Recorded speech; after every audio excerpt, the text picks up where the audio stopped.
Hi there, knife people. Hello, lady and gentlemen. Tonight we're going to review everything there is to know about my best bang for the buck for 2024. I found that one knife that I thought I wasn't gonna find this year. Here it is. There's a lot to see about this knife because it has some hidden secrets that are not obvious unless you really get into it. And get into it I will, including hardness test. Look under the microscope at the edge.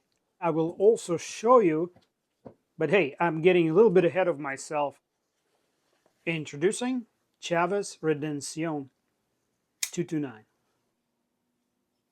For years, Chavez, in cooperation with Reate, were making absolutely impeccably actioned knife.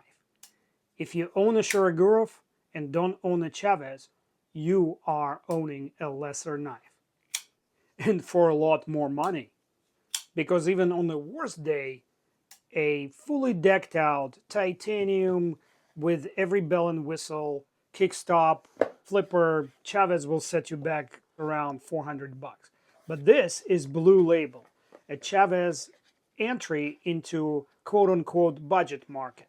I paid 185 bucks for it, so it's on par with something like a Microtech MSI or Benchmade Bug Out, which is kind of funny because this is a lot more of a knife.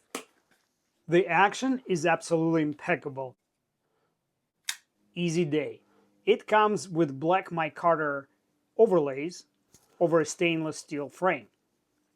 And it's hard for me to call it a liner because it's 75 thousandths of an inch thick. Inside there's an interesting feature that I spot almost right away. The stop pin is very close to the pivot, which reduces the stress on the stop pin by reducing the torque that the blade can exert under stress onto the stop pin. Excellent solution, and the side benefit of it is it doesn't bottom out on the sharpening choil. Unlike 99% of the frame locks out there that have a stop pin that strikes the sharpening choil. And that's important because ergonomically, I wish the sharpening choil was a little bit larger. I wish it extended into the edge another eighth of an inch to better accommodate my index finger. And my hands are medium size. Medium to large is the size of the gloves I wear. Pocket clip. I was shocked to see that they boxed the skull clip as opposed to the plain clip that normally comes as a backup to the skull clip with all other Chavez knives. T8 hardware all around. So obviously, I am going to swap the two clips. If you wonder why, perhaps you should consider carrying Benchmade Bug Out full time. And by the way, it weighs approximately as much as 3 Bug Outs, or 5.8 ounces of back alley attitude mixed with Ramon Chavez's badassery. Oh no, Ramon did not set out to design a knife that tings when you open it. Down to the bare bones, it's a tool with stainless steel clips, stainless frame, stainless hardware, and oh, by the way, L-Max blade. This is a tool down to the bone. It will bail you out of any situation and then ask for more. But it doesn't mean you could not have fun with it. Let me take these overlays off and show you a couple of hidden secrets that I discovered playing with this knife. As you can see, I can take the scales off without removing the pivot. And perhaps because of that, the pivot is not captive, so you will need 2 screwdrivers in order to remove it if you so choose. By the way, the knife remains fully functional without the scales. And because the scales are completely flat on the outside and the inside, they would be very easy to recreate out of whatever material you fancy for this knife.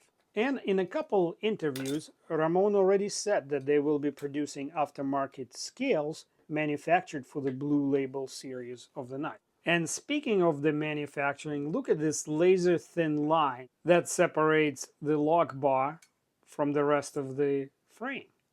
And that's what we expect from Reate. Like I said, without the scales, this knife is a complete unit, fully capable of all its functions, just a little less ergonomic. Let's continue disassembling to see what other tricks are up this knife's sleeve. Almost every element of this knife has double functionality. For example, these screws that hold the backspacer in place also serve as anti-rotation stops for the scales. And those exaggerated pivot pins also serve as a centering pin for the scale. It looks like the backspacer is also made out of a black micarta, or could be G10, and it houses these two nuts that mate with the screws. I'm already having a few ideas running through my head, and at this very moment I realize that the backspacer has a hidden lanyard hole, or lanyard eyelet, which was completely hidden out of sight when I first disassembled the knife. Did he hide it to appease the knife fashionistas that hate fobs, and yet created it for those of us who are street smart and love attaching lanyards to remedy their age-related lack of dexterity? Share your thoughts on this topic in the comments. As you can see, repositioning the backspacer did not detriment the function of the knife. What about the looks? And here you're witnessing my light bulb moment. What if I removed the backspacer altogether and reassemble the knife with just the pins? I am not sure whether the pins or the micarta spacer set the backspace, but we'll find out in a second. To be 100% sure, I have to completely reassemble the knife and check every aspect of its functionality. And while I'm doing this, I would like to thank everyone who subscribed to my channel to date. Please subscribe if you haven't. Don't forget to hit like, or even better, click share and copy the link. That sets the algorithm into frenzy and it helps promoting my video.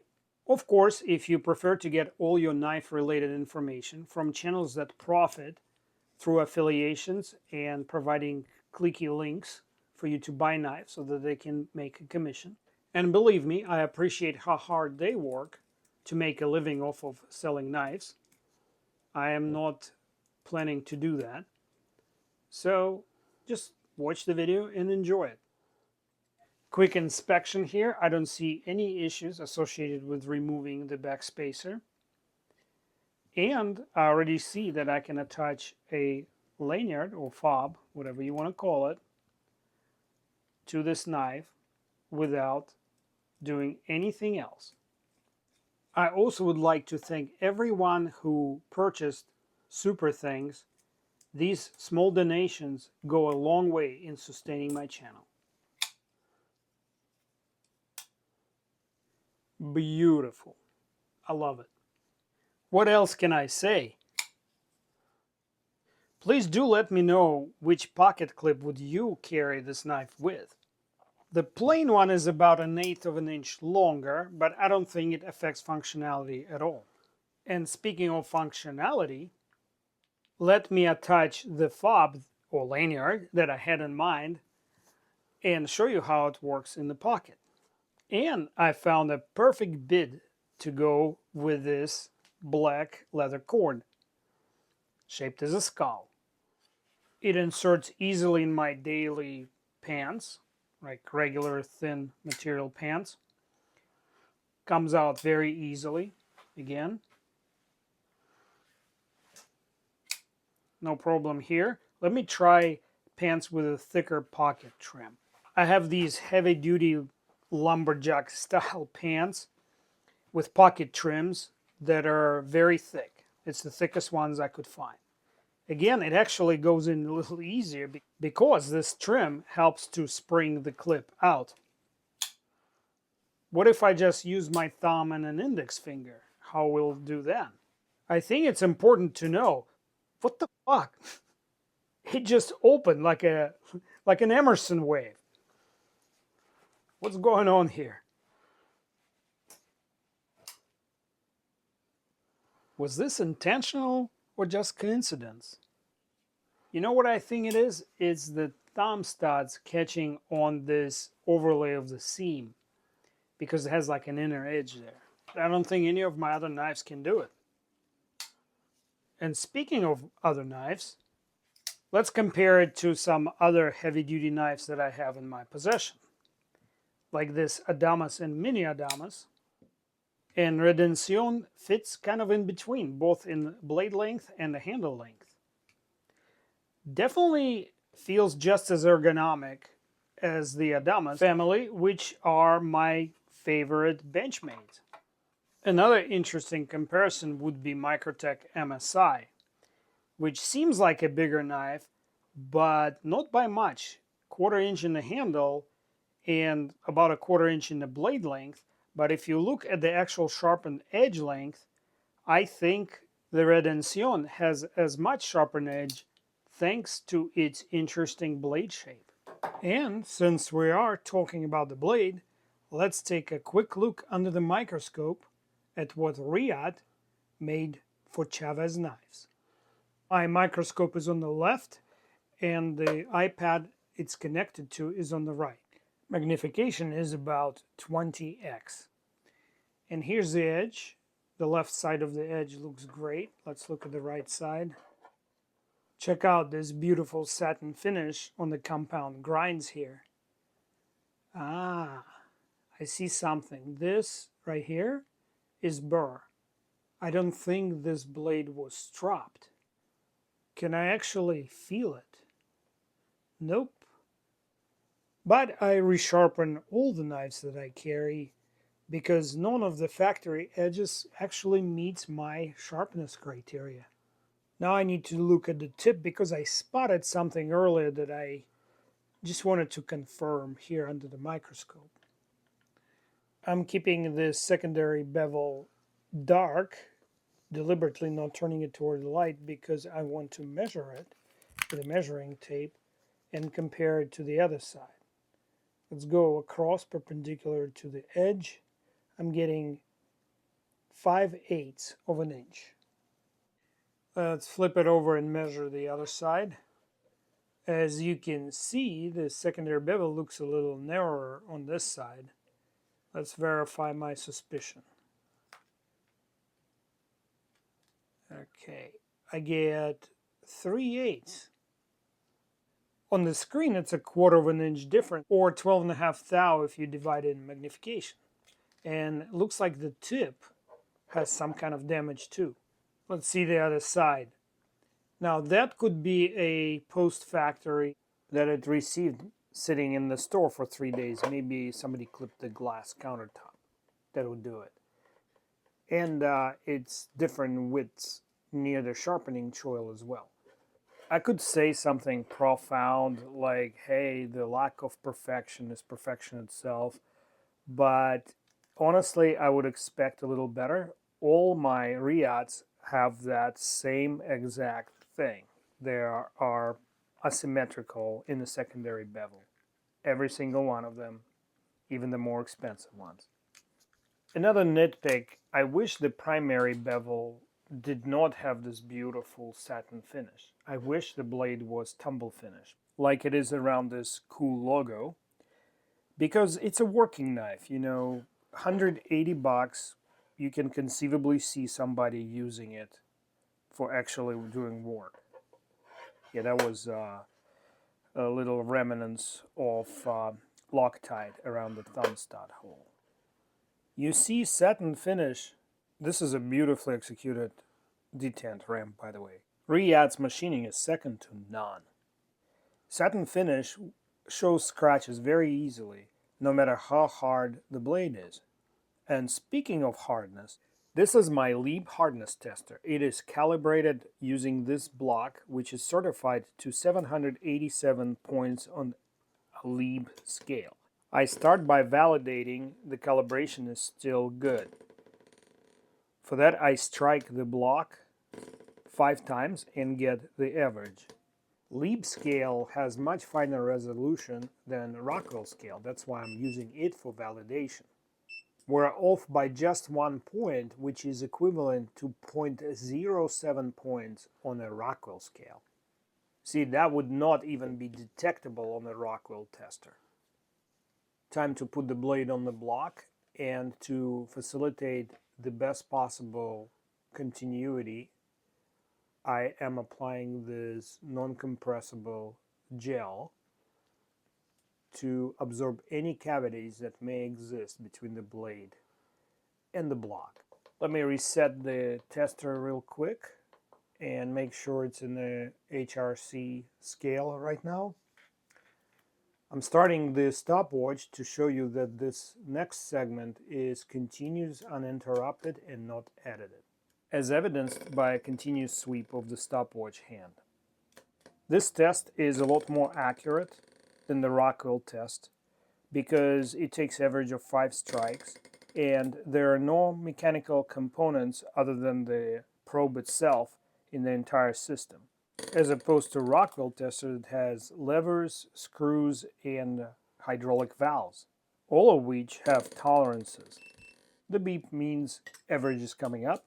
It's 61.6. The detriment to testing blades on a leap tester is the fact that you have to assist with a gel. Otherwise, there's discontinuity between metals and the bounce back of the probe will not be consistent. What also helps in that regard is the flatness of the piece of metal that you are testing. And that's because cavities between the two pieces of metal lead to lower reading, as I'm seeing here. So oftentimes what I have to do is make sure that I have sufficient amount of liquid to ensure tension connection between the two pieces of metal.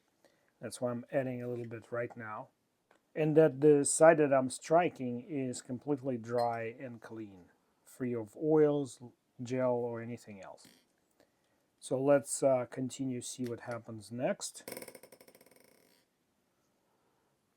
Okay, I feel like it's reading way lower, as you just saw, than it should be. So I think there's a heat treat related deformation at the tang of the blade. That would not be something that actually affects the action of the knife because the blade rides on bearings, and it's microscopic. We're talking fraction of a micron, usually due to the settlement of the steel when heat treated, when the crystallization happens. So what I'm doing is I'm using a sharpening diamond plate to smooth out the tang of the blade to make it flatter. And I can see these discontinuities here. You can see right there, not flat all the way across. And that would cause a small reduction in hardness detection using leap tester, which would not be a problem with a Rockwell tester. So here you go. Here's the reason why knife makers continue to use Rockwell testers. They're faster, more efficient in production environment because you need to test several blades in a row, and they don't require any kind of surface prep, what I'm doing right now. It's accuracy versus speed trade-off, and that's the rub. No Rockwell tester under $10,000 in price can get anywhere close to the accuracy of leap tester. So I'm going to retest both sides. One was flatter than the other, perfectly normal in heat treat to come out that way. So I'm going to retest them all, and while I am doing it, let's talk LMAX. What is this steel? It was developed by the Home company. It's a US company with a German name that developed this steel for industrial applications that require extreme wear resistance. So edge retention on this steel shouldn't be a problem. The ideal hardness for it is between 61 and 62 Rockwell, which is what we're getting in our test here. Let's retest the right side of the blade, see what we get. To achieve the ideal hardness, the steel has to go through a very complex heat treatment process. It's a 3-stage process and approximately 3 hours long. So I imagine labor costs are high, and that's why these blades, LMAX blades, are so expensive. So the numbers don't always tell the story. It's how they got to the numbers what's important. And that is not something I can know because I don't work at Reate. So 61.2 to 61.6. I think this is perfect. I would not want it any higher than 62 anyway, because then it becomes unmachinable without additional annealing, which then in turn will cause it to soften. I'm checking the behind the edge thickness, which is 25 thou. So the steel is pretty capricious in a heat treatment department, but it gives you properties very similar to those of MagnaCut, which in turn is a lot more machinable steel. That's why you see more and more MagnaCut blades coming out, and at a lower price. They're much easier to manufacture.